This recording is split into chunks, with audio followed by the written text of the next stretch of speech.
1 ராஜாக்களின் புஸ்தகம் 13ஆம் அதிகாரத்தினுடைய 14வது வசனத்திலிருந்து ஒரு சில வசனங்களை நம்ம வாசிக்க போகிறோம். 1 ராஜாக்கள் 13ஆம் அதிகாரம் 14வது வசனத்திலிருந்து வாசிக்கலாம். எல்லாரும் சேர்ந்து வாசிக்கலாம். தேவனுடைய மனுஷனை தொடர்ந்து போய் ஒரு கர்வாலின் மரத்தின் கீழ் உட்கார்ந்திருக்கிற அவனை கண்டு, யூதாவில் இருந்து வந்த தேவனுடைய மனுஷன் நீதானா என்று அவனை கேட்டதற்கு அவன் நான் தான் என்றான். அப்பொழுது அவனை நோக்கி என்னோடே வீட்டிற்கு வந்து அப்பம் புசியும் என்றான். அதற்கு அவன், நான் உம்மோடே திரும்பவும் உம்மோடே உள்ளே போகவும் மாட்டேன். இந்த ஸ்தலத்திலே உம்மோடே நான் அப்பம் புசிக்கவும் தண்ணீர் குடிக்கவும் மாட்டேன். ஏனென்றால் நீ அப்பம் புசியாமலும் அங்கே தண்ணீர் குடியாமலும் நீ போன வழியாய் திரும்பி வராமலும் இரு என்று கர்த்தருடைய வார்த்தை எனக்கு உண்டாயிற்று என்றான். அதற்கு அவன், உம்மை போல நானும் தீர்க்கதரிசிதான். அவன் அப்பம் புசித்து தண்ணீர் குடிக்க நீ அவனை திருப்பி உன் வீட்டிற்கு அழைத்து கொண்டு வா என்று ஒரு தூதன் கர்த்தருடைய வார்த்தையாக என்னோடே சொன்னான் என்றான். அவனிடத்திற்கு போய் சொன்னான். அப்பொழுது அவன் இவனோடே திரும்பி போய் இவன் வீட்டிலே அப்பம் புசித்து தண்ணீர் குடித்தான். அவர்கள் பந்தியில் உட்கார்ந்திருந்த போது அவனை திருப்பி கொண்டு வந்த தீர்க்கதரிசிக்கு கர்த்தருடைய வார்த்தை உண்டானதினால் அவன் யூதாவில் இருந்து வந்த தேவனுடைய மனுஷனை பார்த்து சத்தமிட்டு, உன் தேவனாகிய கர்த்தர் உனக்கு கற்பித்த கட்டளையை நீ கை கொள்ளாமல் கர்த்தருடைய வார்த்தை மீறி அப்பம் புசிக்கவும் தண்ணீர் குடிக்கவும் வேண்டாம் என்று அவர் விலக்கின ஸ்தலத்திற்கு நீ திரும்பி அப்பம் புசித்து தண்ணீர் குடித்தபடினால் உன்னுடைய பிரேதம் உன் பிதாக்களின் கல்லறையிலே சேருவது இல்லை என்று கர்த்தர் சொல்லுகிறார் என்றான். அல்லேலூயா. கர்த்தருடைய பிள்ளைகளே, கடந்த ஒரு சில நாட்களாகவே ஆண்டவர் என்னுடைய இருதயத்திலே இந்த நோ அப்படின்னு சொன்னா வேண்டாம் அப்படின்ற அந்த வார்த்தையை என்னுடைய இருதயத்தில் வச்சுட்டே இருக்கிறார்.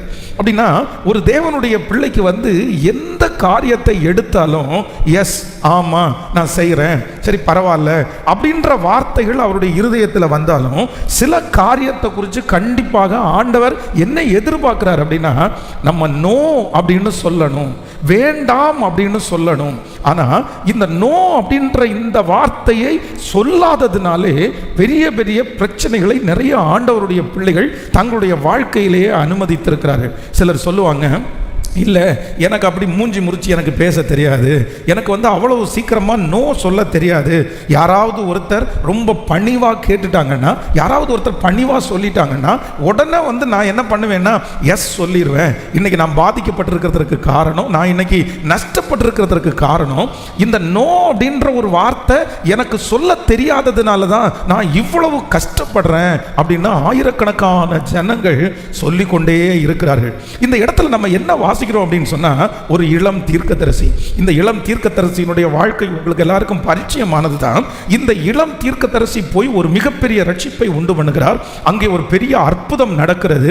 அங்கே இருக்கிற ராஜா மிரண்டு போகிறார். அப்பதான் அந்த கூட்டத்திலே இருக்கிற 2 பிள்ளைகள் இந்த வயதான தன்னுடைய தகப்பனாரிடத்தில் சொல்லும் போது, தன்னுடைய தகப்பனார் போய் அந்த இளம் தீர்க்கதரிசியை சந்திச்சு, என் கூட நீங்க சாப்பிடணும். உடனே இவர் சொல்றாரு, நான் வரமாட்டேன், நான் வந்தா நல்லா இருக்காது, ஆண்டவர் வேணான்னு சொல்லியிருக்கிறாரு.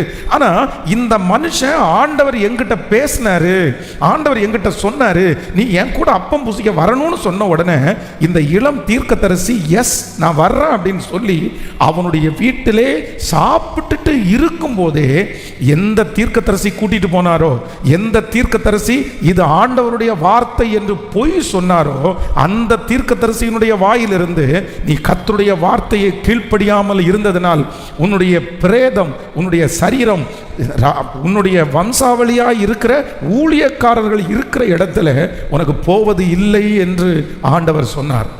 அதே போலவே போகிற வழியிலே ஒரு சிங்கம் அவனை அடித்து கொன்று போட்டது என்று வேதம் சொல்கிறது. ரொம்ப நல்லா கவனிங்க. இன்றைக்கு ஒரு தீர்மானம் எடுக்கணும் ஆண்டவருடைய பிள்ளைகள். எதுக்கு தீர்மானம் எடுக்கணும் அப்படின்னு சொன்னால், சிலர் நம்முடைய வாழ்க்கையிலே சில காரியத்தை சொல்லும் போது நம்ம அந்த காரியத்திற்கு என்ன சொல்றதற்கு பலன் வேணும் அப்படின்னா, நோ அப்படின்னு சொல்லுவதற்கு பலன் வேண்டும். இல்லை நான் பண்ண மாட்டேன், இது என்னால் செய்ய முடியாது, நீங்கள் தப்பாக நினைச்சா கூட பரவாயில்ல, நீங்கள் என் மேலே வருத்தப்பட்டுட்டா கூட பரவாயில்ல, நான் என்ன சொல்லுவேன் அப்படின்னா, எல்லாத்துக்கும் தலையாட்டி இல்லை எல்லாத்துக்கும் ஆமா சொல்லி யார் வேண்டுமென்றாலும் என்ன சொன்னாலும் நான் கேட்பேன் என்கிற அந்த சூழ்நிலையை விட்டுட்டு, நான் என்னைக்கு ஒரு காரியம் வேண்டாம் என்று நினைக்கிற காரியத்துக்கு நான் நோ சொல்றேனோ அன்றைக்கு தான் நான் உண்மையான ஞானம் உள்ள ஒரு தேவனுடைய பிள்ளை. கைகளை உயர்த்தி ஒரு ஹல்லேலூயா சொல்லலாம். கர்த்தருடைய பிள்ளைகளே, இந்த 20 ஆண்டுனுடைய இந்த ஊழியத்தில் நிறைய பேர் சந்தித்திருக்கிற, நிறைய பேர் பாதிக்கப்பட்ட, நிறைய பேர் எதனால பாதிக்கப்பட்டிருக்காங்கன்னு தெரியுமா? இந்த நோ அப்படின்ற ஒரு வார்த்தையை சொல்ல தெரியாததுனால நிறைய பேர் அதில் பாதிக்கப்பட்டிருக்கிறார்கள். நிறைய சாட்சிகளை நான் சொல்ல முடியும். வாலிப பிள்ளைகள் நோ சொல்ல தெரியாததுனால, குடும்பத்தில் இருக்கிற சகோதரிகள் சில நேரத்தில் நோ சொல்ல தெரியாததுனால, சில பிரதர்ஸ் நோ சொல்ல தெரியாததுனால எவ்வளோ பெரிய பாதிப்புகளை, சிலர் குடும்பத்தை இழந்திருக்கிறார்கள், சிலர் வேலையை இழந்திருக்கிறார்கள், சிலர் சாட்சியை இழந்திருக்கிறார்கள், சிலர் தேவன் தங்களுக்காக வைத்திருக்கிற பெரிய எதிர்காலத்தையே இழந்திருக்கிறார்கள். இன்றைக்கு ஆண்டவரிடத்தில் நம்ம எல்லாரும் என்ன ஜெபிக்கணும் அப்படின்னு சொன்னா, ஆண்டவரே உமக்கு பிரியமில்லாத காரியத்திற்கு, உமக்கு சித்தமில்லாத காரியத்திற்கு எந்த பாரபட்சமும் இல்லாமல் நான் என்ன சொல்றதுக்கு எனக்கு பலன் தாரும் என்றால், எனக்கு நோ அப்படின்னு சொல்ற தைரியத்தை எனக்கு தருகிற ஒரு நல்ல தேவன். ஆமென் சொல்லுங்க பார்க்கலாம். கைகளை அப்படியே உயர்த்தி ஆண்டவரிடத்தில் சொல்லுங்க, அந்த தைரியத்தை கர்த்தர் எனக்கு தருவீராக. முழு பலத்தோட சொல்லுங்க, அப்பா நோ அப்படின்ற வார்த்தை, இந்த காரியத்தை நான் செய்ய மாட்டேன்றத வார்த்தை, இந்த இடத்திற்கு நான் வர மாட்டேன்னு சொல்ற வார்த்தையை நான் தைரியமாய் சொல்லுவதற்கு கர்த்தர் எனக்கு பலன் தருவீராக. சொல்லுங்க எல்லாரும் முழு பலத்தோட. இந்த கிருபையை ஆண்டவர் ஒருவர் மட்டும்தான் தர வேண்டும். ஆண்டவரே எவ்வளவு தந்தாலும், எத்தனை கொடுத்தாலும் எனக்கு ஒரு கிருபையை தர வேண்டும். ஆண்டவரே நோ அப்படின்னு சொல்லுகிற ஒரு கிருபையை கர்த்தர் எனக்கு தருவீராக. ஆமென். வேதம் நமக்கு ரொம்ப அழகாய் சொல்லுகிறது. ஒரு தீர்க்கதரிசி அந்த நாட்டினுடைய ராஜா தீர்க்கதரிசியை அழைக்கிறார். பிலேயாம் தீர்க்கதரிசி. பிலேயாம் தீர்க்கதரிசி முதலாவதாக ஆண்டவரிடத்தில் போய் கேட்கிறாரு, ஆண்டவரே இந்த மாதிரி ஒரு நாட்டினுடைய ராஜா கூப்பிடுறாரு, நான் போலாமா அப்படின்னு கேட்கும்போது ஆண்டவர் என்ன சொல்றாரு அப்படின்னு சொன்னா, அது ராஜாவாகவே இருந்தாலும் நீ போக வேண்டாம், அவர்களுக்கு நோ அப்படின்னு சொல்லி நீ அனுப்பிடு அப்படின்னு ஆண்டவர் சொல்லுவார். ஆனா அவங்க வேண்டான்னு சொல்லிட்டு போயிடுவாங்க. அடுத்த டைம் அந்த ராஜா நீ என்ன கேட்டாலும் உனக்கு நான் தர்றேன், நான் என்ன கேட்டாலும் தர்றேன், நீ அந்த ஜனங்களை சபிக்கிறதற்கு வரணும்னு ஆட்களை அனுப்பி கூப்பிடும் போது வேதம் சொல்லுகிறது, அந்த தீர்க்கதரிசி கர்த்தரிடத்தில் போய் நிற்கிறார். ஆண்டவரே நான் போலாமா? மறுபடியும் அந்த ராஜா ஆள் அனுப்பி இருக்கிறாங்களே. ஆனா ஆண்டவர் இப்ப எப்படி சொல்றாரு அப்படின்னு சொன்னா, ரொம்ப கோபமா ஆண்டவர் சொல்றாரு, சரி போய் தொலை அப்படின்னு நம்ம சொல்றோம்ல, அந்த மாதிரி சரி போ அப்படின்னு. ஆனால் ஆண்டவர் ஒரு விசை வேண்டாம், ஒரு விசை இதை செய்யாதே, ஒரு விசை இது தகுதி அற்றது அப்படின்னு சொல்லுவாரானால் கண்டிப்பாக கடைசி வரையிலையும் என்னுடைய ஆண்டவர் மாறவே மாட்டார். ஆனா இந்த மனுஷன் திரும்ப திரும்ப ஆண்டவரிடத்தில் கேட்டதுக்கு அப்புறம் ஆண்டவரை அனுப்பி விடுறாரு. இவனுக்கு நோன்னு சொல்ல தெரியல, ராஜாவினிடத்துல எப்படி நோ அப்படின்னு சொல்றதுன்னு அவருக்கு புரியல. ஆனால் அவனுடைய கடைசி நாட்களை பார்த்தீங்கன்னா வேதம் சொல்கிறது, மோசமான ஒரு முடிவு அந்த மனுஷனுக்கு வந்துருச்சு. அப்போ ஆண்டவர் இந்த சத்தத்தை கேட்கிற யாரோ ஒருத்தரிடத்துல கர்த்தர் பேசிக்கொண்டே இருக்கலாம். இல்ல அந்த பர்சனுக்கு நீ நோ சொல்லு, அந்த நபருக்கு நீ வேண்டான்னு சொல்லு, அந்த காரியத்திற்கு நீ வேண்டான்னு சொல்லு, அது நமக்கு செட் ஆகாது, அது உன்னை ரொம்ப சிக்க வச்சிரும், அது உன்னை மாட்டி விட்டுரும், அது நமக்கு தேவையில்லாத ஒன்று அப்படின்னு சொல்லும் போது யார் கர்த்தருடைய பிள்ளைகள் அந்த வார்த்தைக்கு அப்படியே கீழ்ப்படுகிறார்களோ அவர்களுக்கு பெரிய ஆசீர்வாதம் உண்டு. ஆமென் சொல்லுங்க பார்க்கலாம். இன்றைக்கு ஒரு 3 காரியத்தை உங்களோடு கூட சொல்லி ஆண்டவருடைய வார்த்தையை நான் ஜெபித்து முடிக்க போறேன். ஒரு தேவனுடைய பிள்ளை இந்த நோ அப்படின்னு சொல்லுகிற ஒரு 3 விதமான சந்தர்ப்பங்கள், இந்த 3 விதமான சூழ்நிலையிலே நீங்க கண்டிப்பா நோ அப்படின்னு நீங்க சொல்லணும். வாசிக்கலாம் ஒரு வசனத்தை. முதலாவதாக வாசிக்கலாம். ஆதியாகமம் 39ஆம் அதிகாரத்தினுடைய 7வது 8வது வசனத்தை வாசிக்க போகிறோம். ஆதியாகமம் 39ஆம் அதிகாரத்தினுடைய 7வது 8வது வசனத்தை வாசிக்கலாமா? சில நாள் சென்ற பின் அவனுடைய எஜமானனின் மனைவி யோசேப்பின் மேல் கண் போட்டு என்னோடே சயனி என்றாள். அவனோ தன் எஜமானுடைய மனைவியின் சொல்லுக்கு இணங்காமல் அவளை நோக்கி, இதோ வீட்டில் என்னிடத்தில் இருக்கிறவைகளில் யாதொன்றை குறித்தும் என் ஆண்டவன் விசாரியாமல் தமக்கு உண்டான எல்லாவற்றையும் என் கையில் ஒப்புவித்திருக்கிறார். இந்த வீட்டிலே என்னிலும் பெரியவன் இல்லை. நீ அவருடைய மனைவியாய் இருக்கிறபடினால் உன்னை தவிர வேறு ஒன்றையும் அவர் எனக்கு விலக்கி வைக்கவில்லை. இப்படி இருக்க நான் இத்தனை பெரிய பொல்லாங்குக்கு உடன்பட்டு தேவனுக்கு விரோதமாய் பாவம் செய்வது எப்படி என்றான். நன்றாய் கவனிங்கள் ஆண்டவருடைய பிள்ளைகளே.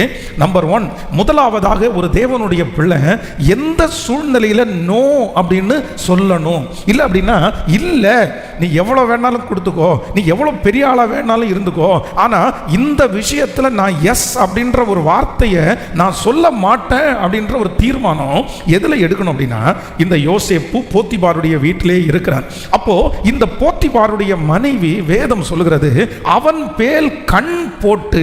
அப்படின்னா நீங்க ஒன்று நினைச்சுக்கணும், ஆண்டவரிடத்தில் இந்த ஞானத்திற்காக ஆண்டவருடைய பிள்ளைங்க ஜெபிக்கணும். எதுக்கு ஜெபிக்கணும் அப்படின்னு சொன்னா, ஒரு மனுஷனுடைய அப்ரோச் இருக்கு பாருங்களேன், ஒரு மனுஷனுடைய அணுகுமுறை, ஒரு மனுஷனுடைய அணுகுமுறையை கண்டுபிடிக்கக்கூடிய ஞானத்திற்காக நம்ம ஜெபிக்கணும். இது ரொம்ப அவசியமான ஒன்று. இந்த மனுஷன் எதுக்காக என்ன வந்து அணுகுகிறான், இவனுடைய உள்நோக்கம் என்ன, இவன் என்ன இன்டென்ஷன்ல என்னோட பழகுறான், இவன் என் கூட பேசுறதுக்கு என்ன காரணம், இவன் எனக்கு எஸ்எம்எஸ் பண்றதுக்கு என்ன காரணம், இந்த ஞானம் உங்களுக்கு இல்லாவிட்டால் நீங்கள் துரிதமாய் விழுந்து விடுவீர்கள். நான் நம்புறேன் தாமார் வந்து கெட்ட பொண்ணு இல்லை, தாமார் வந்து ரொம்ப நல்ல பொண்ணு. தாமார் வந்து தன்னுடைய சகோதரனாகிய அம்னோன் வந்து என்ன பண்றான்னா வியாதிக்காரனை போல படுத்து கிடக்கிறான்.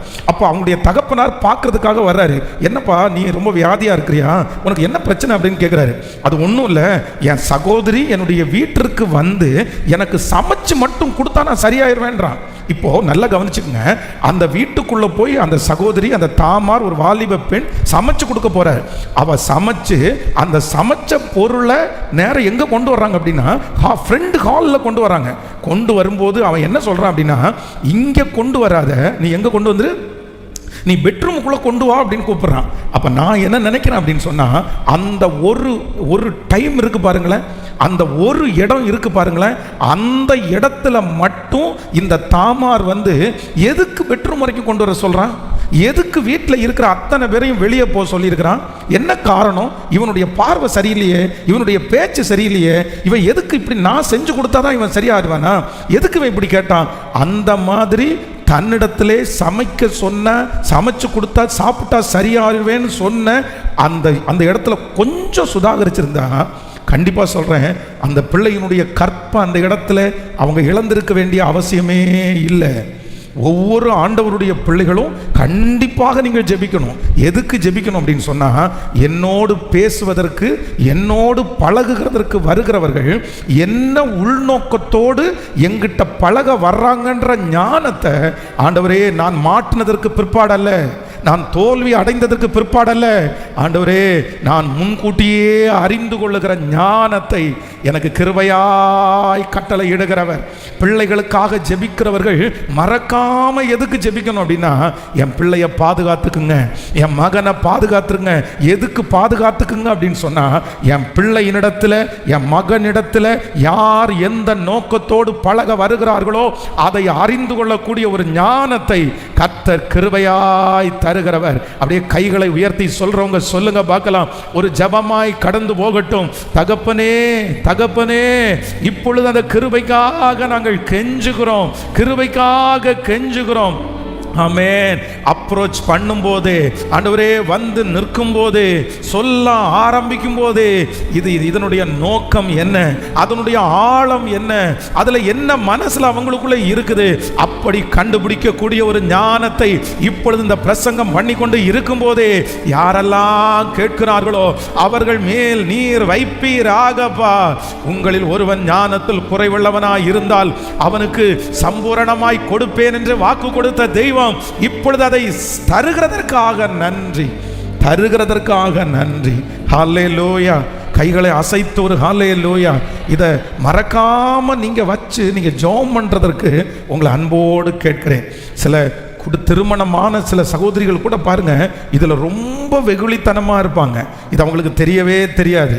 அப்போ நம்ம ஒன்று கண்டுபிடிக்கணும். நம்முடைய வாலிப பிள்ளைகளுக்கு நீங்க சொல்லி கொடுக்கணும். என்ன சொல்லி கொடுக்கணும் அப்படின்னு சொன்னா, நீங்க நினைச்சு பாருங்களேன். கொஞ்சம் நீங்க உங்க கண்ணுக்கு முன்னாடி அந்த சூழ்நிலையை கொண்டு வாருங்களேன். ஒரு நல்ல பிள்ளையா இருந்தா, ஒரு ஞானமுள்ள ஒரு பிள்ளையா இருந்தா உடனே என்ன யோசிச்சிருப்பா அப்படின்னு சொன்னா, அத்தனை வேலைக்காரங்க இருக்கிறாங்க. அந்த மனுஷனுக்கு சமையல் பண்ணி கொடுத்தா எந்த ஊர் சமையல் வேணாலும் பண்ணி கொடுக்கறதுக்கு ஆள் இருக்குது. எனக்கு வந்து துபாயினுடைய ஃபுட் எனக்கு பண்ணி கொடுன்னு சொன்னா கூட பண்ணி கொடுப்பாங்க.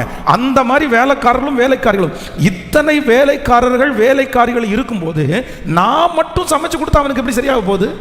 என்ன நான் என்ன மந்திரவாதமாக பண்ண போகிறேன்? இல்லை நான் என்ன போடும்போது ஏதாவது போட்டா கொடுக்க போகிறேன் அப்படின்ற உணர்வு வரணும். சரி, அப்படியே வீட்டுக்கு வந்து சரி ஒரு நேரம் சாப்பிட நினைக்கிறான்னு சொன்னாலும் அந்த சாப்பாடை உள்ள கொண்டு வான்னு சொல்லும் போதே சுதாகரிச்சிருக்கணும். அந்த ஞானம் இல்லாததுனால வேதம் சொல்லுகிறது, அவன் அவளை வலுக்கட்டாயமாய் பிடிச்சு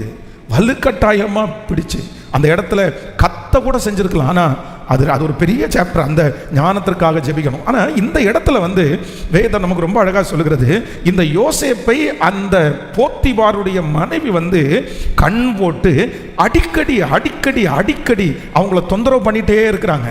ஆனால் இந்த யோசேப்பு என்ன சொல்றாரு அப்படின்னு சொன்னா, நீ எவ்வளவு தொந்தரவு பண்ணினாலும், நீ எவ்வளவு கம்பல் பண்ணினாலும் என்னுடைய வாயிலிருந்து ஒரு வார்த்தை வருகிறது. அந்த வார்த்தை என்ன வார்த்தை அப்படின்னு சொன்னா, நோ அப்படின்ற வார்த்தை. நம்பர் 1, முதலாவதாக ஒரு தேவனுடைய பிள்ளை யாருக்கு எதுக்கு நோ சொல்லணும் அப்படின்னு சொன்னா, உங்களை கம்பல் பண்ணி, உங்களை கடினமாய் இதை செஞ்சுதான் ஆகணும், இதை பண்ணி தான் ஆகணும் அப்படின்னு யாராவது ஒருவர் உங்களை வழி நடத்துவார்களானால் நீங்க என்னவா இருக்கணும் அப்படின்னு சொன்னா, ரொம்ப ஞானமா இருக்கணும், ரொம்ப கவனமாக இருக்கணும். கடந்த சில மாதங்களுக்கு முன்பாக வந்து ஒரு பெண், அந்த மகளுக்கு திருமணம் ஆகலை. ஆனால் ஒரு பையனுடைய ஃபோட்டோ வச்சுட்டு இவங்களை கல்யாணம் பண்ணுறதுக்காக ஒரு புரோக்கர் மாதிரி ஒருத்தர் மூலமாக பேச்சுவார்த்தை வந்து இந்த ஃபோட்டோ வந்துச்சு. ஃபோட்டோவில் பார்த்தா அந்த பையன் வந்து ரொம்ப நல்லா இருக்கிறான். அந்த பையனுடைய சேலரி கிட்டத்தட்ட 3.5 லட்சம் ரூபாய் சேலரி, அந்த மாதிரிலாம் போட்டிருக்குது. எனக்கும் பார்த்த உடனே அந்த பையனை ரொம்ப பிடிச்சிருச்சு. என்கிட்ட தான் ஃபோட்டோ வந்து காமிச்சாங்க. நல்லா இருக்கிறான், நீங்கள் வேணால் விசாரிங்க, நீங்கள் பாருங்கள், எந்த சர்ச்சுக்கு போகிறாருன்னு விசாரிங்க, அவனுடைய பாஸ்டர் யாருன்னு விசாரிங்க. அப்படி விசாரித்து நீங்கள் நம்பர் கொடுத்தீங்கன்னா நான் கூட அந்த பாஸ்டருக்கு ஃபோன் பண்ணி நான் கேட்குறேன் அப்படின்னு சொல்கிறான். சொன்ன அடுத்த வாரத்தில் அவங்க வந்து சொல்கிறாங்க, பாஸ்டர் அவங்க எங்களை ரொம்ப அவசரப்படுத்துகிறாங்க, உடனே கல்யாணம் பண்ணணும். அவங்க அண்ணா ஒருத்தர் வந்து ஃபாரின் போகிறாரு, 15 நாள் தான் அவருக்கு லீவ் இருக்குது. அந்த 15 நாளைக்குள்ள பொண்ணு பார்த்து நிச்சயதார்த்தம் பண்ணி 15 டேஸுக்குள்ள திருமணம் பண்ணணும். அப்போ எங்கிட்ட வந்து எதுக்கு வந்திருக்கீங்கன்னு கேட்டால், டேட்டு கேட்கறதுக்காக வந்திருக்கிறோம் அப்படின்னாங்க. அப்போ நான் என்ன சொன்னேன் அப்படின்னு சொன்னால், உங்களுக்கு தெரிஞ்ச ஃபேமிலி, உங்களுடைய சொந்தக்கார ஃபேமிலி அப்படின்னு ஒருவேளை இருந்தால் கூட இந்த 15 நாளைக்குள்ள சரி நம்ம வந்து ஏற்கனவே தெரிஞ்ச ஃபேமிலி தானே, கல்யாணத்துக்கு நம்ம டேட்டு குடிக்கலாம். ஆனால் அவங்க யாருன்னு தெரியாது, அந்த பையனுடைய பின்னணி தெரியாது, குடும்பம் என்னன்னு தெரியாது, அவன் உண்மையாக அந்த இடத்துல தான் வேலை பார்க்குறான்னு தெரியாது. இப்படிப்பட்ட ஒரு பர்சனுக்கு வந்து நம்ம இவ்வளவு அவசரமாக நம்ம அந்த காரியத்தை செய்ய முடியாது. கண்டிப்பாக நம்ம டைம் எடுக்கணும், விசாரிக்கணும். ஆனால் அவங்க டார்ச்சர் பண்ணாங்க பாருங்க. அந்த பையனை திருமணம் பண்ணுறதுக்கு இல்லை, நாங்கள் இதுக்கு வேண்டான்னு சொல்லிடுவோம், நோன்னு சொல்லிடுவோம். அப்போ எங்கிட்ட கேட்குறாங்க, பாஸ்டர் இந்த மாதிரி அப்படின்னா வேண்டான்னு சொல்கிறாங்க, நாங்கள் வந்து இப்போ ஏற்கனவே இந்த பிள்ளைக்கு ரொம்ப லேட் மேரேஜ், திரும்பவும் ஒருவேளை நின்றுமோன்னு எனக்கு பயமாக இருக்குது. நான் என்ன சொல்கிறேன் அப்படின்னா, இவ்வளவு லேட் ஆச்சு இல்லை சிஸ்டர், அவர் நமக்கு நடத்துவார். லேட் ஆயிடுச்சு அப்படின்ற அந்த காரியத்திற்காக அவங்க அவசரத்துக்கு நம்ம ஒன்றும் தலை கொடுக்க முடியாது. அதனால நீங்கள் ஒரே அடியாக கன்ஃபார்மாக அவசரமாக பண்ணுறதா இருந்தால் வேண்டான்னு சொல்லிடுங்க அப்படின்னு சொன்ன உடனே தயக்கத்தோடு தான் அவங்க சொன்னாங்க. ஆனால் இப்போ ஒரு 2-3 மாதம் தாண்டி விசாரிக்கும் போது ஒரு மிகப்பெரிய கொடுமையான செய்தி. அந்த சிஸ்டர் சொல்கிறாங்க, பாஸ்டர் ஆண்டவர் எங்களை பெரிய குழியிலிருந்து உங்கள் மூலமாக ஆண்டவர் எங்களை காப்பாற்றினார். நான் வந்து இந்த மாதிரி என் பிள்ளைக்கு வந்து இது வேண்டான்னு சொல்லும்போது எங்கள் சொந்தக்காரங்க ஒருத்தர் சொன்னாங்க, நீ எத்தனை நாள் உன் பாஸ்டரை நம்பிட்டு இருப்ப, உன் பாஸ்டர் வந்து பாரு உன்னை குழிக்குள்ளே தள்ளுறானா இல்லையான்னு பாரு, அவன் சொல்கிற வார்த்தையை கீழ்ப்படிச்சு நீ நல்ல ஃபேமிலியை நீ தவற விடுறேன்னு சொல்லி என்னை திட்டுனாங்க. எனக்கு வருத்தமாக இருந்துச்சு. அப்போ நான் சொன்னேன், இல்லை சிஸ்டர் அப்படியெல்லாம் யோசிக்கல, அவசரமாக படுத்துறதுல எனக்கு ஒரு பிரியம் இல்லை. ஆனால் என்னன்னா, அந்த பையனுக்கு வந்து 2 ஃபேமிலி இருந்திருக்குது.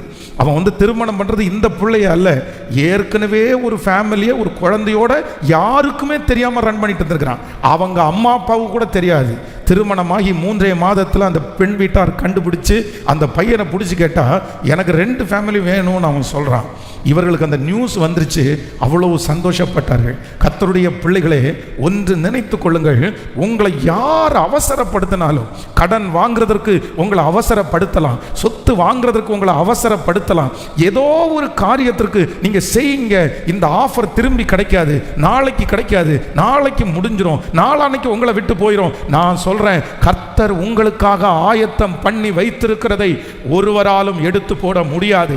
அப்படி ஒருவேளை முன்பாக அவர்கள் அதை எடுத்து போட்டாலும் அதைவிட பெஸ்டான ஒன்றை கர்த்தர் உங்களுக்காகவும் எனக்காகவும் தர முடியும், நிச்சயமாய் தர முடியும். ஆண்டவர் நமக்கு ஒரு வாய்ப்பை மட்டும் திறக்கிறவர் அல்ல, நமக்கு ஒரு வாய்ப்பை மட்டும் கொடுக்கிறவர் அல்ல. நமக்கு ஆண்டவர் வாய்ப்பை கொடுக்கணும்னா 1000 வாய்ப்புகளை நமக்காக உண்டு பண்ணுகிறதற்கு கர்த்தர் வல்லவராய் இருக்கிறார். அவர் வனாந்திரத்திலே வழியையும் அவாந்திர வழியிலே ஆறுகளையும் உண்டு பண்ணுகிறவர். ஸோ இன்றைக்கு நீங்க கொஞ்சம் நினைச்சு பாருங்க, நீங்க கொஞ்சம் நினைச்சு பாருங்க, திரும்பி பாருங்க. உங்க வாழ்க்கையில நீங்க அவசரத்துல எஸ் அப்படின்னு சொன்ன எத்தனை காரியம் உங்க வாழ்க்கையில வெற்றியா அமைஞ்சிருக்குது. நீங்க பாருங்க, அவசரப்பட்டு கண்மூடித்தனமா செஞ்சிரு செஞ்சிரு செஞ்சிரு அப்படின்னு சொன்ன உடனே டக்கு டக்கு டக்கு டக்குன்னு காரியத்தை நடத்தி எத்தனை காரியத்துல வெற்றியை நீங்க பார்த்துருக்கிறீங்க? இல்ல, ஆண்டவர் சொல்லுகிறார், ஒரு காரியத்தை செய்கிறதற்கு முன்பாய் புத்தி உள்ளவன் கணக்கு பார்க்க கடவன். புத்தி உள்ளவன் கணக்கு பார்க்க கடவன். தலைவர்களுடைய அபிஷேகத்திலே ஒரு முக்கியமான அபிஷேகம் என்ன தெரியுமா? அவங்க உடனே டக்குன்னு திடீர்னு என்ன பண்ண மாட்டாங்க, முடிவு எடுக்க மாட்டாங்க. ஆனால் ஒரு முடிவு எடுத்துட்டாங்க அப்படின்னா அந்த முடிவில் கடைசி வரையில் அவங்க என்னவா இருப்பாங்கன்னா உறுதியாக இருப்பாங்க. அந்த முடிவு அவர்களுக்கு சரியான முடிவாக இருக்கும், அந்த முடிவில் தோல்வி வராது. இன்று யாரோ ஒருத்தரத்தில் ஆண்டவர் பேசலாம், இனி என்னுடைய வாழ்க்கையிலே எது சொன்னாலும், எது என்னை அவசரப்படுத்தினாலும் நான் ஒன்று மட்டும் செய்வேன். ஆண்டவரே, என்னை அவசரப்படுத்துகிறவர்களுக்கு நான் என்ன சொல்லுவேன் அப்படின்னு சொன்னால், நோ நோ, என்னை யாரும் அவசரப்படுத்த வேண்டாம். எனக்கு குறித்திருக்கிறதை அவர் நிறைவேற்றுவார். எனக்கு கொடுக்கிறது எங்கிருந்தாலும் கர்த்தர் கொடுக்க வல்லவர். தடைகளை உடைக்கிறவர் எனக்காக இருக்கிறார். எனக்குரியது எனக்காக காத்திருக்கும், உங்களுக்கு உரியது உங்களுக்காக காத்திருக்கும்.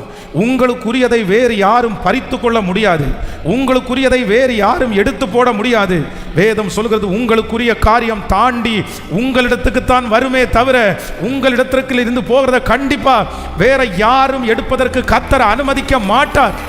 கர்த்தர் அனுமதிக்க மாட்டார். வாலிப தங்கச்சி, வாலிப தம்பி, அவசரப்படாத, உன்னுடைய வாழ்க்கையில் அவசரப்படாத, ரொம்ப ஜாக்கிரதை. நான் சம்பவம் மட்டும் சொன்னோன்னா இன்னைக்கு நாளே போதாது.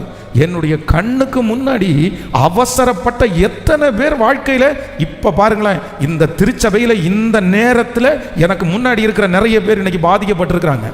எதிர்காலமே போயிருச்சு.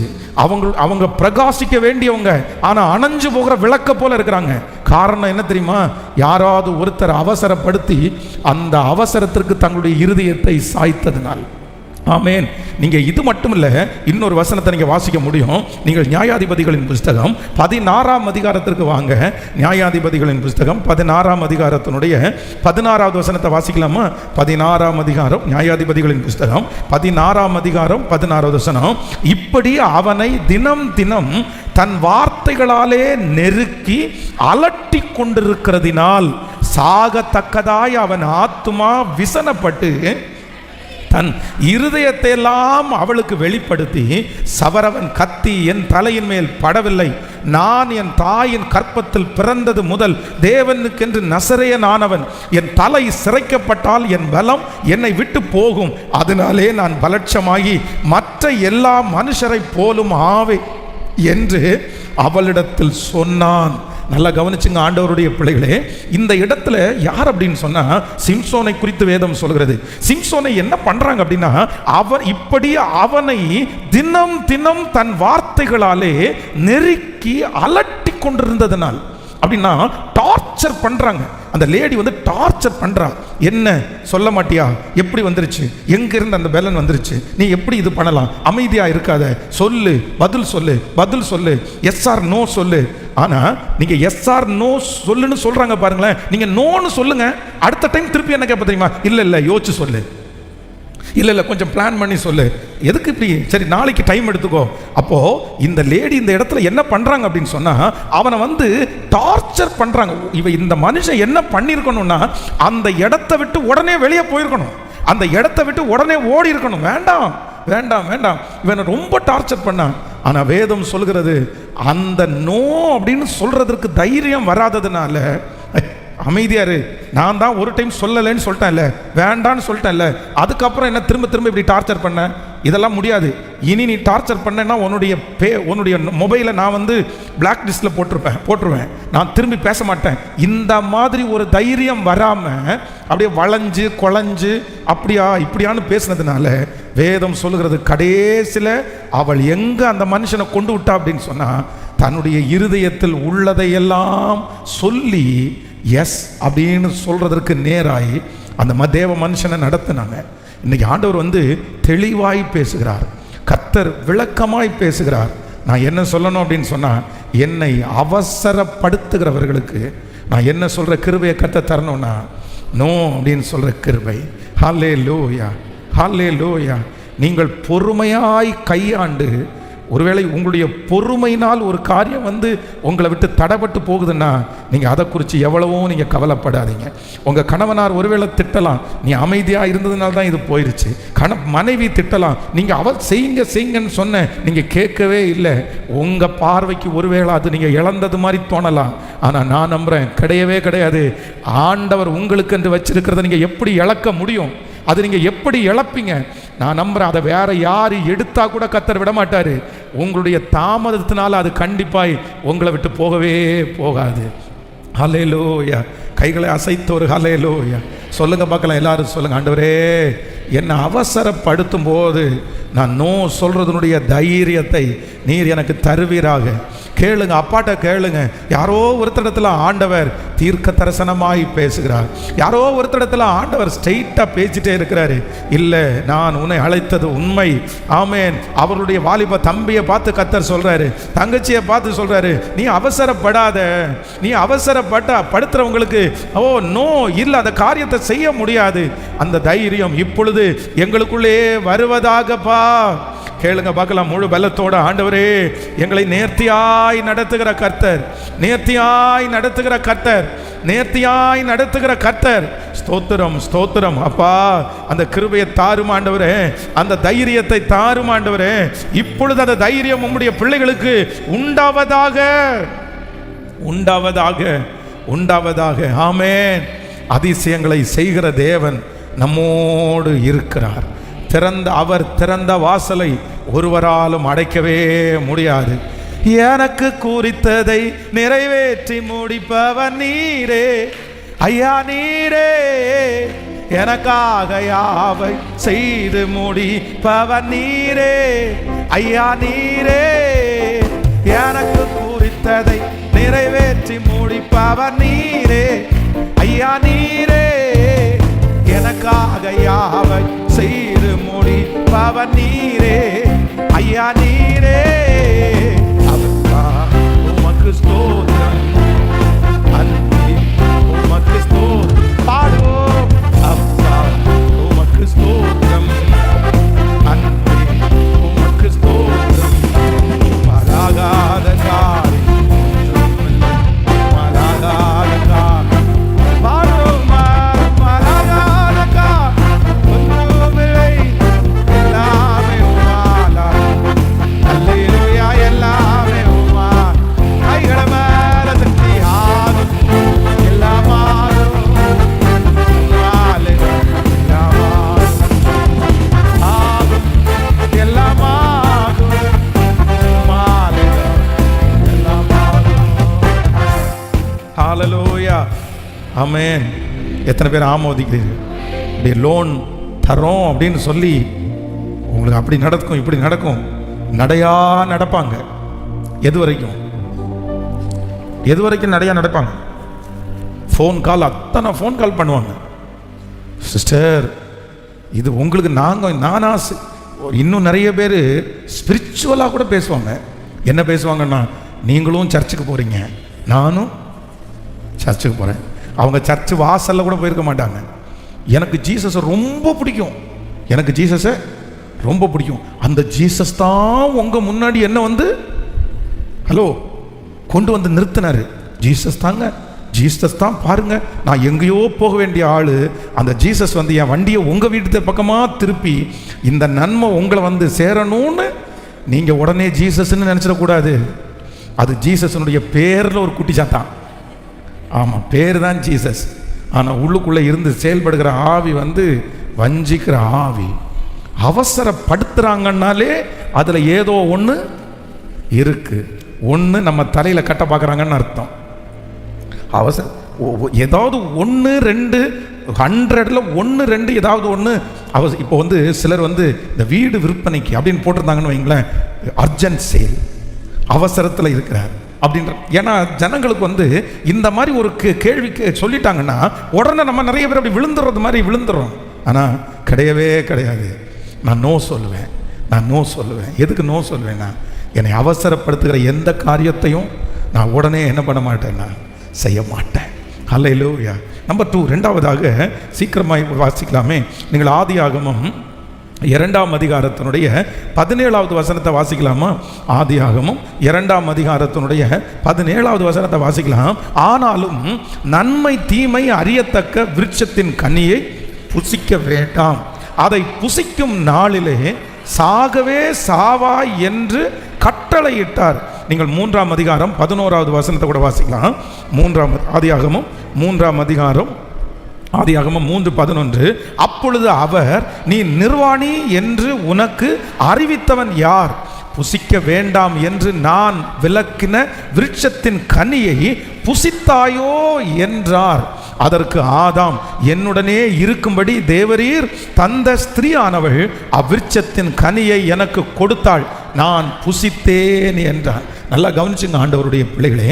இந்த இடத்துல என்ன நடக்குது அப்படின்னு சொன்னா, ஆண்டவர் வந்து ஆதாமையும் ஏவாளையும் பார்த்து என்ன சொல்றார் அப்படின்னா, இந்த தோட்டத்தினுடைய நடுவில் இருக்கிற விருட்சத்தினுடைய கனிக்கு ஆண்டவர் வேண்டாம், நோ அப்படின்னு சொல்றாரு. நோ, அதை செய்யாதப்பா, அதை அந்த கனியை புசிக்காதப்பா அப்படின்னு ஆண்டவர் ஏற்கனவே சொல்லிட்டாரு.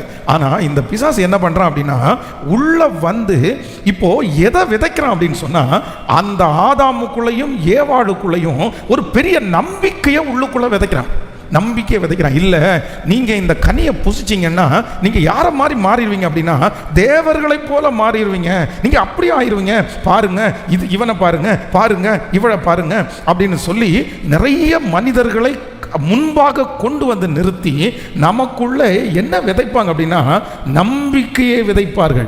ஒரு தேவனுடைய பிள்ளை நோ அப்படின்னு சொல்ல வேண்டிய 2வது நபர்கள் யார் அப்படின்னா, உங்களுக்கு அந்த காரியத்தை குறித்து நம்பிக்கை ஊட்டுகிற எல்லாருக்கும் என்ன சொல்லிட முடியாதுன்னா, எஸ் அப்படின்ற வார்த்தையை நம்ம சொல்லிட முடியாது. ரொம்ப கவனமா இருக்கணும். அவ்வளோதான். அவங்க சொல்லுவாங்க. கடந்த சில நாட்களுக்கு முன்பாக ஒரு சின்ன ஒரு வீடியோ கிளிப் ஒன்று பார்த்தேன்.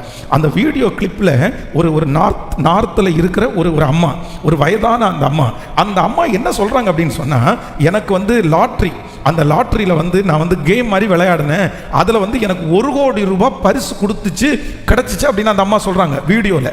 உடனே வந்து ஒரு பேட்டி எடுக்கிறாங்க. டிவி சேனல் நிறைய வந்து மைக் அவங்க முன்னாடி வச்சு, நீங்கள் என்ன பண்ணுறீங்க, இல்லை எனக்கு இந்த மாதிரி நான் விளையாடினேன், இந்த ரம்மி மாதிரி விளையாடினேன், எனக்கு வந்து 1 கோடி ரூபாய் எனக்கு வந்து பணம் வந்துச்சுன்னு சொல்கிறாங்க.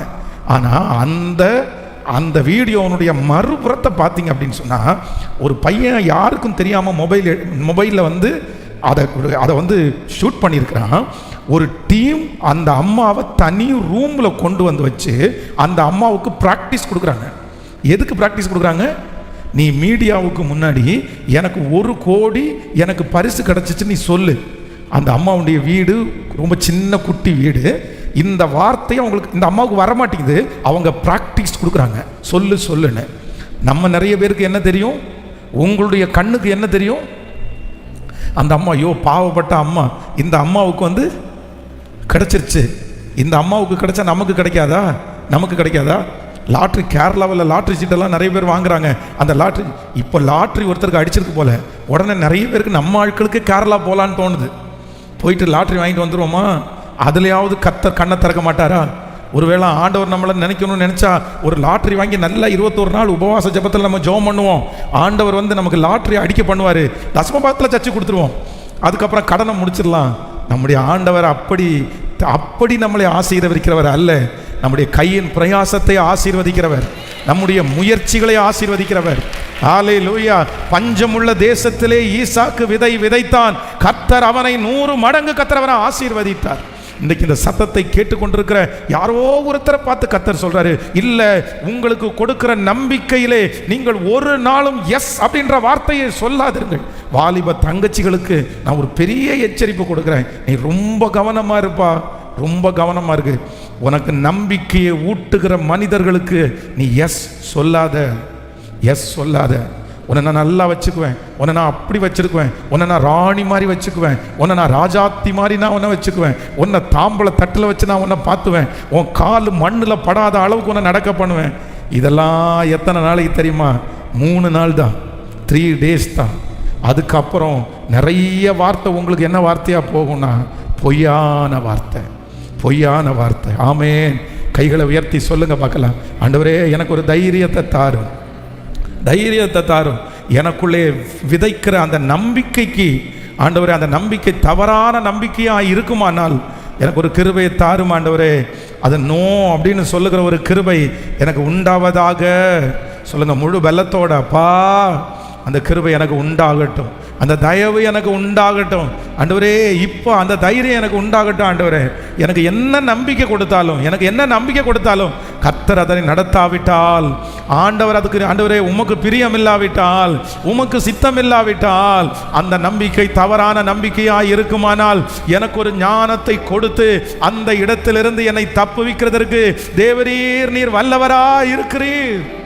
ஹல்லேலூயா. Thank you Jesus. ஆமென். கைகளை அசைத்து ஒரு ஹல்லேலூயா சொல்லலாம். நம்ம இந்த திருச்சபையினுடைய இடம் வாங்கி ஒரு 2.5 வருஷம் ஆகுது. ஆனால் அந்த 2 வருஷத்துக்கு முன்னாடி அகைன் ஒரு 6 வருஷம், கிட்டத்தட்ட ஒரு 8 ஆண்டுகளுக்கு முன்னாடி பார்த்தீங்கன்னா நம்ம திருச்சபையில் வந்து கொண்டிருந்த ஒரு சிஸ்டர் தான். அவங்க பெரிய பெரிய கோடீஸ்வரர்களுக்கு அவங்க லோன் வாங்கி கொடுக்குற வேலையை செஞ்சுட்டு இருந்தாங்க. அப்படின்னா பெரிய பெரிய கோடீஸ்வரர்கள் தங்களுடைய சொத்துக்களை அடமான மாதிரி வச்சு அது நிறைய லோன் அவங்க வாங்குவாங்க. அது மாதம் நிறைய பணத்தை அவங்க கையில் தான் கொடுப்பாங்க. இது என்ன அப்படின்னு சொன்னால், பெரிய ஒரு பணக்காரர்கள் இருப்பார்கள், அந்த பணக்காரத்தில் பணம் இருக்கும். ஆனால் அந்த பணம் எப்படி இருக்காது அப்படின்னா, இந்த ஒயிட் பிளாக்னு சொல்கிறாங்க பாருங்களேன், அது ஒயிட்டாக இருக்காது, அந்த பணம் பிளாக்காக இருக்கும். அப்படின்னா நம்முடைய கையில் வச்சிருக்கிற பணம் லிக்விடாக நம்ம கையில் காசு வச்சுக்கிறோன்னா அது பிளாக், அப்படின்னா அது கணக்கில் இல்லாத பணம். பேங்க்ல இருக்குது பாருங்க, அதுதான் கணக்கில் இருக்கிற பணம். அப்போ நிறைய பேர் பெரிய கோடீஸ்வரர்கள் கையில் அந்த மாதிரி வச்சிருப்பாங்க.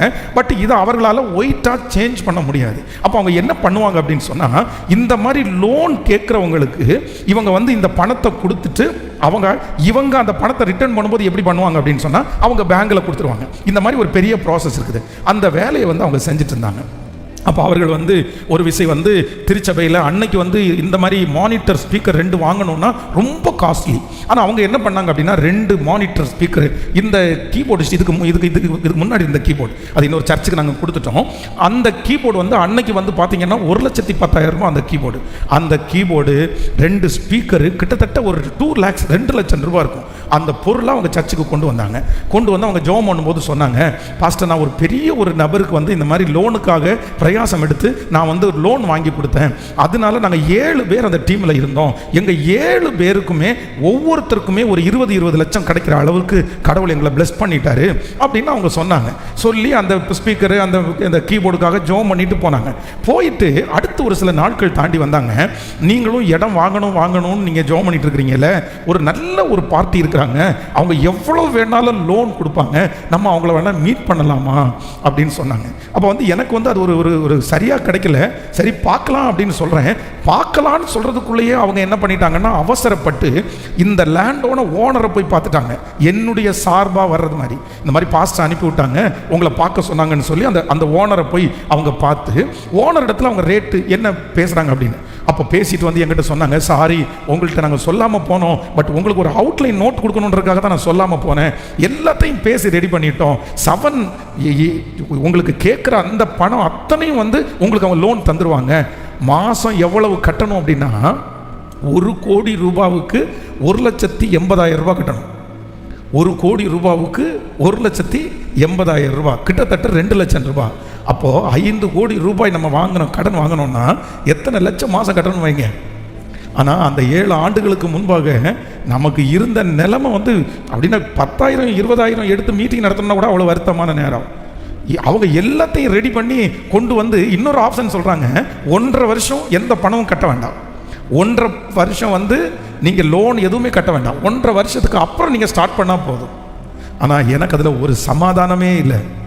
அவங்க எத்தனையோ பேர் நம்பிக்கை கொடுத்தாங்க, ஆனால் என்னமோ தெரில, எனக்கு அந்த நம்பிக்கையே வரல. சரி பரவாயில்ல, நம்ம இவ்வளோ பெரிய குழியில் போய் நம்ம விழக்கூடாது. அங்கே இருக்கிற ஒருத்தர் என்னை பார்த்து சொல்கிறாரு, உங்களுக்கு விசுவாசம் இல்லையா பாஸ்டர்? உங்களுக்கு விசுவாசம் இல்லையா? கர்த்தர் கொடுக்க மாட்டாரா? ஆண்டவர் நினைச்சாருன்னா மாசம் கிடைக்கிற அமௌண்ட்டை எப்படி கர்த்தர் கொடுக்க மாட்டாரு? கர்த்தர் கொடுப்பாரு. நம்முடைய தேவன் ஐஸ்வர்ய சம்பூரணர். நம்ம ஒரு காலடி எடுத்து வைக்கணும், நம்ம முயற்சி எடுத்து வைக்கணும். வசனமா பேசுறாங்க, சாட்சியா சொல்றாங்க. இப்படிதான் நிறைய பேர் வசனமா பேசுவாங்க, சாட்சியா சொல்லுவாங்க. ஆனா என்னமோ தெரியல, ஆண்டவர் எனக்கு அறிவும் ஞானமும் இல்லை. ஆனால் அந்த நேரத்தில் அந்த 7 பேரும் சுற்றி அவ்வளவு மணி நேரம் பேசும்போது என் வாயிலிருந்து ஒரே ஒரு வார்த்தை தான் கர்த்தர் சொன்னார். எனக்கு அந்த தைரியத்தை தந்தார். No no. எப்படி அந்த தைரியம் எனக்கு வந்துச்சுன்னு தெரியல. அத்தனை பேர் நாங்கள் பார்த்துக்கணும் தான் சொன்னாங்க. ஆனால் அதுக்கப்புறம் அந்த டீமே கோச்சுக்கிட்டாங்க. இல்லை இனி நாங்கள் உங்களுக்காக எந்த முயற்சியும் எடுக்க மாட்டோம்னு சொன்னாங்க. ஆனால் உண்மையிலே எனக்கு கவலையே வரல. என்னமோ ஒரு பெரிய பிரச்சனைலேருந்து தப்பிச்சது மாதிரி ஃபீல் தான் இருந்துச்சே தவிர எனக்கு கவலையே வரல.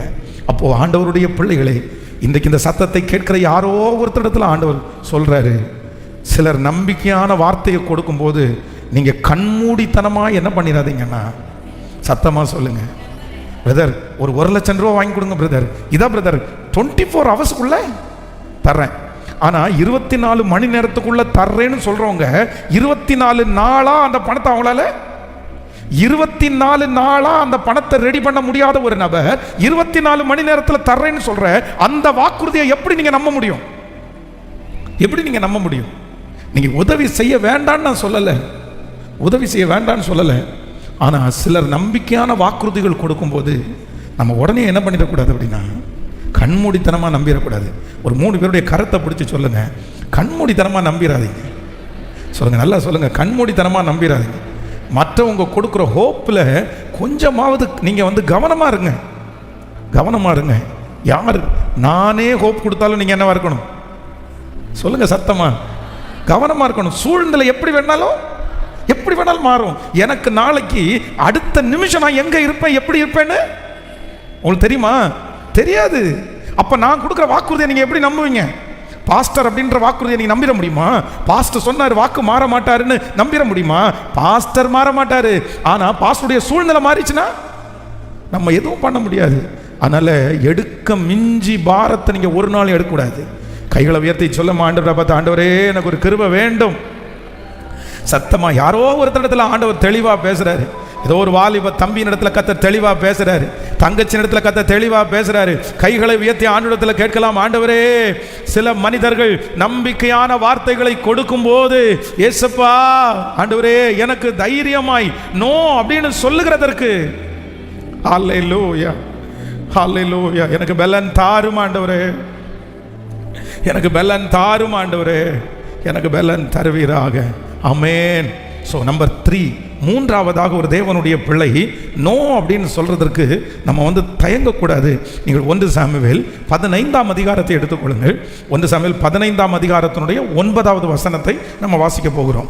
1 சாமுவேல் 15ஆம் அதிகாரம். ஸோ 9வது வசனத்தை வாசிக்கலாம். சவுலும் ஜனங்களும்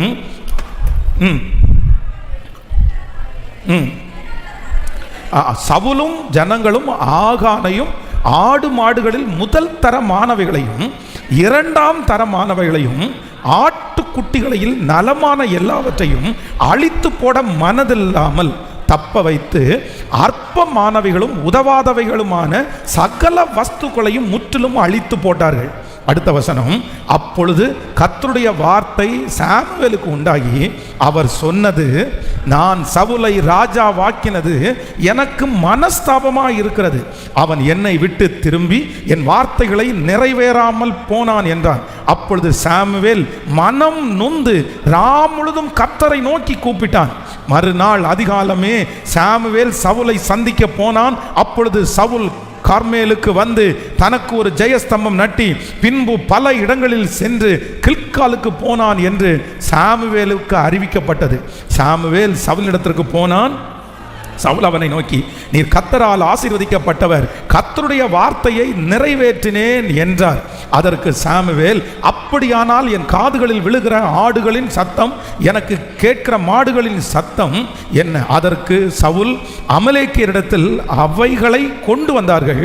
ஜனங்கள் ஆடு மாடுகளில் நலமானவைகளை உம்முடைய தேவனாகிய கர்த்தருக்கு பலியிடும்படி தப்ப வைத்தார்கள், மற்றவைகள் முற்றிலும் அழித்து போட்டோம் என்றார்கள். கவனிங்க, இந்த வசனத்தை போய் வீட்டில் நீங்கள் தொடர்ந்து வாசிங்க. இதில் என்ன நடக்கும் அப்படின்னு சொன்னால், ஆண்டவர் சவுலுக்கு என்ன சொன்னார் அப்படின்னா, நீ போய் யுத்தம் பண்ணுகிற அந்த இடத்துல, நீ போய் சந்திக்கிற அந்த இடத்துல வந்து இருக்கிற எல்லாத்தையுமே அழிச்சிட சொல்லிட்டாரு. நீ பட்சபாதம் பார்க்காத, நீ எதையுமே பார்க்காத, ஏன்னா அது ரொம்ப ஆபத்தானவர்கள், அவங்க ரொம்ப மோசமானவங்க அப்படின்னா கர்த்தர் முற்றிலும் அழிக்க சொன்னார். ஆனால் இந்த சவுல் என்ன பண்ணுவார் அப்படின்னு சொன்னால், ஆகான் அப்படின்ற ஒரு ராஜா அந்த இடத்துல இருக்கிறார்ல, இந்த ராஜாவை இந்த மனுஷன் என்ன பண்ணுவான் அப்படின்னா உயிரோடையே வைப்பான். அந்த மனுஷன் கெஞ்சுவான், அந்த மனுஷன் வந்து சரி இல்லை இல்லைன்னு சொல்லுவான். ஆனால் அவன் ஆபத்தானவன், அவன் மோசமானவன், அவன் வந்து இன்றைக்கு நடிக்கிறான். வெளியில் அவன் வந்து அந்த மாதிரி மனுஷன் கிடையாது. ஆண்டவர் வந்து வேண்டாம், அழித்து விட வேண்டும் என்று சொல்லுகிற அந்த நபரிடத்திலே இந்த சவுல் என்ன பாடுறாரு அப்படின்னா, இரக்கம் பாராட்டுகிறதுனால நோ அப்படின்னு சொல்றதுக்கு தயங்குகிறான். நம்பர் 3, மூன்றாவது ஒரு காரியத்தை ரொம்ப கவனமாக கவனிச்சுங்க. நீங்கள் நோ சொல்ல தயங்கக்கூடாது, நீங்கள் நோ சொல்லுறதுக்கு தைரியப்படணும். எதுக்கு? உங்களுடைய இரக்கம் நோன்ற வார்த்தையை சொல்லாமல் உங்களை தடுத்து நிறுத்திடக்கூடாது. சிலர் வந்து தங்களுடைய வாழ்க்கையே இழந்ததற்கு காரணம் என்ன அப்படின்னு சொன்னால், அந்த இறக்க குணம். நான் நீ இல்லைன்னா நான் செத்துருவேன். அப்போது ஒரு பையன், வாலிப தம்பிங்க தங்கச்சிங்க கேளுங்க, ஒரு பையன் நீ இல்லைன்னா நான் செத்துருவேன் அப்படின்னு சொல்கிறான் அப்படின்னா அவனுடைய மனதலைமை எப்படி இருக்குது? ஒரு பொண்ணு நீ இல்லைன்னா நான் செத்துருவேன் அப்படின்னு சொன்னால் அவங்களுடைய ஸ்பிரிச்சுவல் குவாலிட்டி என்ன? அவங்களுடைய ஆவிக்குரிய தரம் என்ன? ஒரு ஆண்டவரை நேசிக்கிற பிள்ளை அப்படி சொல்லுவானா? ஒரு ஆண்டவரை நேசிக்கிற பொண்ணு அப்படி சொல்லுமா? கண்டிப்பாக சொல்லாது, கண்டிப்பாக சொல்ல முடியாது. ஆனால் நம்ம நிறைய பேருக்கு என்ன வருது அப்படின்னா, தப்புன்னு தெரியுது, இந்த இடத்துல நம்ம கை கோர்த்தோம்னா நம்ம தோல்வி அடைஞ்சிருவோம்னு நமக்கு தெரியுது, இது ஒரு பெரிய பிரச்சனையில் நமக்கு கொண்டு போய் விட்டுருன்னு தெரியுது, இது முழுக்க ஆண்டவருடைய சித்தம் இல்லைன்னு தெரியுது. கர்த்தருடைய சித்தம் இல்லைன்னு தெரிஞ்சும் என்ன முன்னாடி நிற்க தெரியுமா? பரிதாபம். நிறைய பேருக்கு இறக்க குணம். எப்பா, யாருக்காக ஆண்டவர் பேசுகிறான்னு எனக்கு தெரில, ஆனால் பரிதாப குணத்தினால உன் வாழ்க்கையை நீ என்ன பண்ணிடாதேன்னா, உன் வாழ்க்கையை நீ இழந்துடாத. ஒரு வாழ்க்கையை நீ இழந்துடாத. இரக்கம் பாராட்டுவது தவறு அல்ல. இரக்க குணம் கர்த்தருடைய குணம். இரக்க குணம் ஆண்டவர் நமக்கு கொடுத்த குணம். ஆனால் ஒரு கணவன் மனைவியினுடைய இரக்க குணம் எப்படி இருக்கணும் தெரியுமா?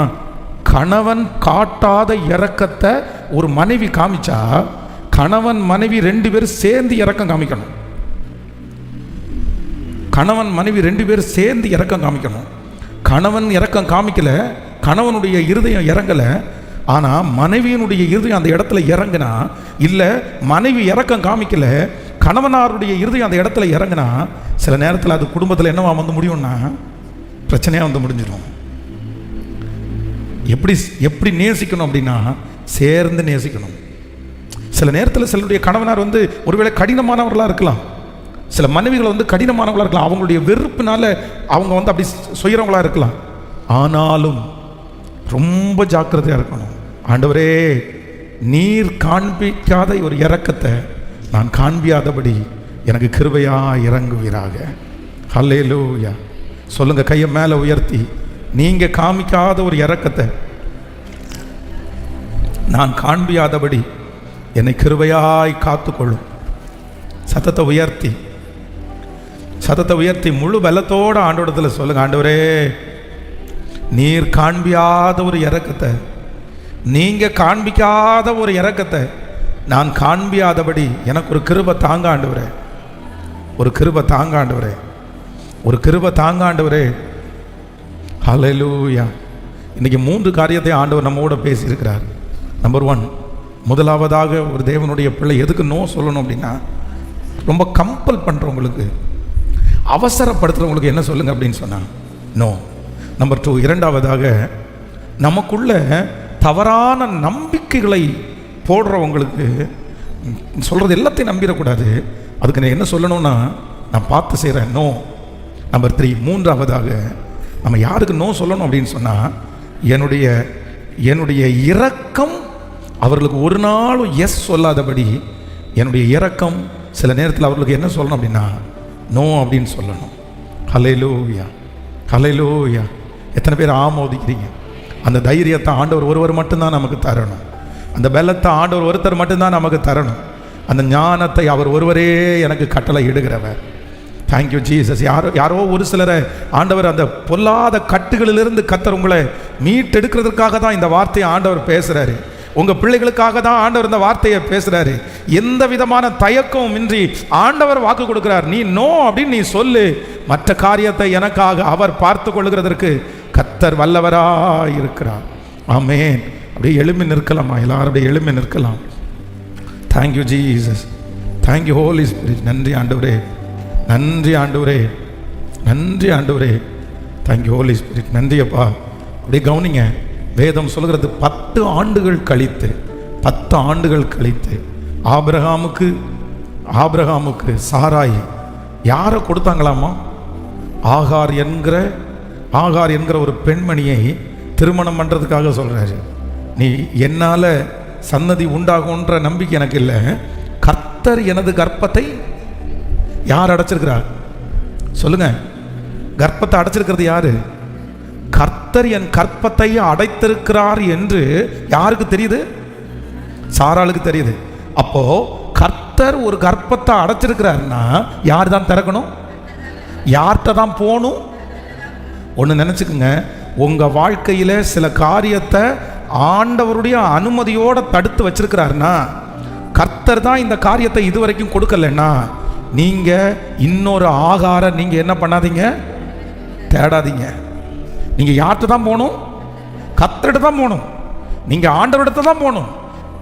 சாராய்க்கு நல்லாவே தெரியுது, கர்த்தர் என் கற்பத்தை அடைத்திருக்கிறார் என்று தெரிஞ்ச போதிலும் தன்னுடைய கணவனாரை கூப்பிட்டு என்ன சொல்றாரு அப்படின்னு சொன்னா, நீ என்ன பண்ணு, இந்த ஆகாரை நீ மணந்து கொள்ளுன்னு சொன்ன உடனே இந்த இடத்துல தான் இந்த ஆபிரகாம் கோட்டை விட்டாரு. என்ன சொல்லியிருக்கணும் அப்படின்னு சொன்னா, நோ. என்ன பேசிட்டு இருக்க? நீ மனைவியா இருக்கலாம், ஆனாலும் நான் யாருடைய வார்த்தைக்கு தான் கீழ்ப்படிவேன்னா, நீ சொன்ன உடனே எல்லாத்தையும் நான் கேட்ட முடியாது. நீ சொன்ன உடனே, அதனால தான் நான் உங்களுக்கு ஃபர்ஸ்டே சொன்னேன், பிள்ளைகள் சொல்லுகிறத கூட உடனே நம்ம என்ன பண்ணிட முடியாது. நோ நோ நோ, நான் அதை செய்ய மாட்டேன். ஆனால் இவருக்கும் அந்த ஆகார் மேலே என்ன இருக்குது? ஒரு இறக்கம். 10 வருஷமா வேலை செய்கிறாளே, ஒரு தீமை கூட இல்லையே. 10 வருஷமா இந்த வீட்டில் இருக்கிறாளே, ஒரு பெருமை கூட படலையே. சரி, ஒன்றும் இல்லை, இவளையே ஒத்துக்கிட்டால, இந்த பொண்ணுடைய வயிற்றுலேருந்து ஒரு குழந்தை வந்தாலும் அந்த பிள்ளை ஒன்றும் சொல்ல போகிறதில்ல, அதுவும் நம்முடைய வம்சம் தானே அப்படின்னு நினைச்சாரு. ஆனால் குழந்தைன்னு ஒன்று வயிற்றில் வந்ததுக்கு அப்புறம் இதுவரைக்கும் பார்த்த ஆகார் வேற, குழந்தை வயிற்றில் உருவானதுக்கு பிற்பாடு பார்க்குற ஆகார் வேற. இந்த ஆகாருடைய ஆவி இன்னைக்கும் நிறைய பேருக்குள்ள சுற்றிட்டு இருக்குது. நிறைய சிஸ்டர்ஸுக்கு பார்த்தீங்கன்னா வயிற்றில் குழந்தை வர்றதுக்கு முன்னாடி இருக்கிற நபர் வேற, பிள்ளை வயிற்றில் வந்துச்சா அதுக்கப்புறம் வேற ஆள். அந்த மாதிரி தான் இந்த அப்படியே டோட்டலாக மாறிட்டான். இப்போது யார் ரொம்ப கஷ்டப்படுறது? யார் கஷ்டப்படுறது? சாராய். வேணும்ப்பா, வேணும்மா, உனக்கு இறக்கப்பட்டதுக்கு எனக்கு இதுக்கும் வேணும், இதுக்கு மேலேயும் வேணும். உனக்கு போய் இறக்கப்பட்டான் பாரு, உன்னை போய் அதுவும் என் கணவனாக இருக்கு நான் உன்னை கல்யாணம் பண்ணி கொடுத்தான் பாரு. அதை நான் அடிக்கடி சொல்லுவேன், நிறைய பேருக்கு வாழ்வு கொடுங்க, நிறைய பேர் வாழ்வு கொடுங்க, ஆனால் வாழ்க்கையே கொடுத்துடாதீங்க. ஹலோ, பக்கத்தில் கையை பிடிச்சி சொல்லுங்க, நிறைய பேருக்கு வாழ்வு கொடுங்க பிரதர். சொல்லுங்க எல்லாருமே. ஆனால் நம்ம ஆட்கள் நிறைய பேர் வாழ்வு மட்டும் கொடுக்க மாட்டாங்க. நிறைய பேருக்கு பிளான் என்ன தெரியுமா? நான் உனக்கு என்ன கொடுத்துட்றேன் பிரதர், வாழ்வு மட்டும்தான் நம்மளால கொடுக்க முடியும், வாழ்க்கை நம்மளால கொடுக்க முடியாது. கர்த்தரை மட்டும்தான் நம்மளால காமிக்க முடியும். அவர்கிட்ட பிடிங்க அவர் கையில் கொடுக்க முடியாது. அதை அவங்க தான் செய்யணும். ஆண்டவரை காமிக்கிறது மட்டும்தான் நம்முடைய வேலையை தவிர, ஆண்டவரிடத்துல கொண்டு போய் விடுறது மட்டும்தான் நம்முடைய வேலையை தவிர, மற்ற வேலை கர்த்தருக்கும் அவங்களுக்குள்ள வேலை.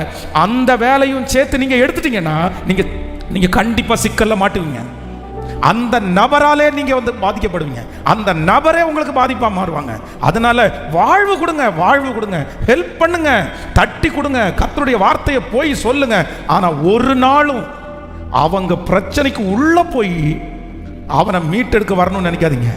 பிரச்சனைக்கு உள்ள போய் மீட்டெடுக்கிறவர் நான் அல்ல, அவர் ஒருவர் மட்டும்தான் மனுஷனுடைய பிரச்சனைக்கு உள்ள போய் அவனை மீட்டெடுக்க முடியும். ஆனா நான் அவனுடைய பிரச்சனைக்கு உள்ள போயிட்டேன்னா யாரு தான் மாற்றுறது?